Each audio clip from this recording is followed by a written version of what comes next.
There is a point in every man's life when he looks around and realizes something uncomfortable. Nobody is coming. No one is going to drag you out of bed. No one is going to build your discipline for you. No one is going to hand you confidence. And no one is going to care about your potential as much as you do. You can wait for support, or you can become the kind of man who no longer requires it. Musashi knew this back in his day, which is a lot earlier than when self-improvement gurus started using independence as a marketing term. He spent his life studying the way of strategy. He fought numerous duels, traveled from province to province, studied his victories, questioned his own ability, and continued training long after he had already become a formidable swordsman. What makes his philosophy so powerful is that he eventually came to practice many arts without following a particular teacher or system. That does not mean Musashi believed you should reject everyone. It means something much harder. You must eventually become responsible for your own development. Because if your discipline depends on someone motivating you,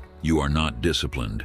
If your confidence depends on someone approving of you, you are not confident. If your progress depends on people believing in you, then the moment they stop believing, you stop moving. And that is exactly where most people lose. They don't fail because they lack talent. They fail because their internal engine was never built. Musashi wrote a couple of principles for those who wanted to learn his strategy. One of them was brutally simple. The way is in training. Not talking, not wishing, not waiting for the perfect teacher. Training. This is the first rule of standing alone. You don't need to feel ready, you need to practice. Musashi repeatedly makes the distinction between reading about the way and actually embodying it. He says that merely reading his book is not enough. You must absorb the principles until they become part of your body and your way of acting. And that principle applies far beyond the sword. You can watch 1,000 videos about discipline and remain weak. You can read 50 books about confidence and remain afraid. You can study business for 10 years and never build anything. Knowledge that never enters your behavior is entertainment. The goal is not to know more. The goal is to become more capable.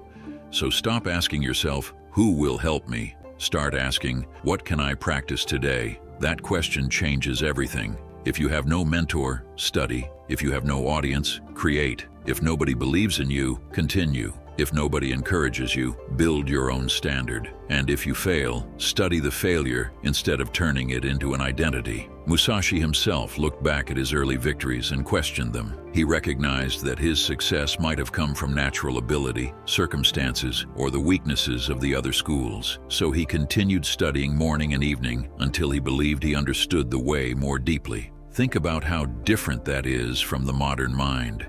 Most people win once and become arrogant. They fail once and become defeated. Musashi did neither. He investigated. That is your second weapon. Become your own investigator. When something goes wrong, don't immediately blame luck. Don't blame your parents. Don't blame your environment. Don't blame the algorithm. Don't blame the people who rejected you. Ask a colder question. What did I fail to understand? Maybe your skill is weak. Maybe your timing is wrong. Maybe your strategy is outdated. Maybe you're spending your energy on things that don't matter. Musashi tells the student to distinguish gain from loss, develop judgment, perceive what cannot immediately be seen, pay attention to small things, and do nothing useless. That is not just swordsmanship. That is a system for life. Watch where your time disappears. Watch what destroys your concentration. Watch which people make you weaker. Watch which habits repeatedly produce the same bad results. Then remove what is useless. You don't need more motivation. You may need less noise. Because one of the greatest advantages of standing alone is that you begin to hear your own judgment. And that brings us to the third principle. Stop needing the world to move at your pace. Musashi devoted enormous attention to timing. He says timing cannot be mastered without extensive practice, and that strategy requires recognizing when timing is applicable and when it is not. This matters because people often confuse speed with progress. They want everything immediately: immediate money, immediate recognition, immediate results, immediate transformation. But strategy is not about moving constantly, it is about moving correctly. Sometimes you attack, sometimes you wait, sometimes you change direction, sometimes you remain completely still while everyone else exhausts themselves. Your job is not to copy another man's timeline. Your job is to understand yours. You may be behind today. Good. Then train. You may have lost years. Good. Then stop losing another day. You may have nobody beside you. Good. Then learn how to walk without needing footsteps next to yours. Musashi's philosophy contains another brutal idea. Today is victory over yourself of yesterday. Not victory over your neighbor. Not victory over the man online. Not victory over the person who rejected you. Your first opponent is yesterday's version of you. So make the competition brutally simple. Did you train today? Did you learn something today? Did you become slightly more disciplined? Did you eliminate one useless behavior? Did you do something you previously avoided? If yes, you won something. Small victories accumulate. Musashi even explains that you cannot simply assemble enormous forces for everyday training, but that you can train alone and develop an understanding of strategy through that practice. That principle is incredibly practical. You don't need perfect circumstances to begin. You need a training ground. Your bedroom can become one. Your notebook can become one. Your business can become one. Your body can become one. Your failures can become one. Your loneliness can become one. Everything becomes material if you are willing to study it. This is how you turn isolation into an advantage. Instead of saying, "I'm alone," say, "I have fewer distractions." Instead of "nobody supports me," say, "I have no excuse to outsource responsibility." Instead of "nobody believes in me," say, "then I will build evidence." Because confidence built from compliments is fragile. Confidence built from evidence is different. You train when nobody watches.